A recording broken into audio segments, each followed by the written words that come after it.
ஒரு பெரிய காட்டில் ஒரு வலிமை மிக்க சிங்கம் வாழ்ந்து வந்தது. அது தன் கர்ஜனையால் எல்லா விலங்குகளையும் பயமுறுத்தி காட்டை ஆட்சி செய்து வந்தது.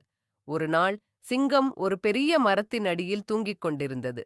அப்போது ஒரு சிறிய பறவை அந்த மரத்தின் கிளையிலிருந்து கீழே விழுந்த ஒரு பழத்தை எடுக்க வந்தது.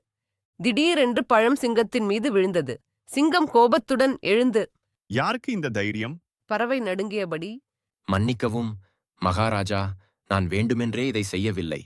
எனக்காக மன்னிக்க முடியுமா? என்று கெஞ்சியது.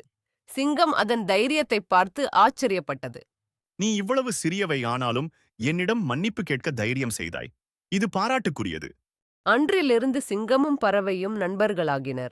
பறவை சிங்கத்திற்கு காட்டின் பல பகுதிகளில் இருந்து செய்திகளைக் கொண்டு வந்து தந்தது.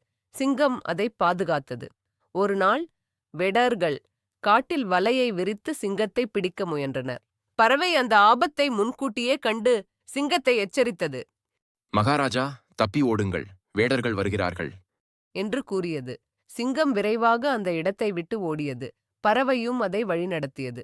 பின்னர் சிங்கம் பறவையிடம் நீ இல்லாவிட்டால் நான் சிக்கியிருப்பேன். உன் உதவி என் வாழ்க்கையை காப்பாற்றியது. என்று நன்றி கூறியது.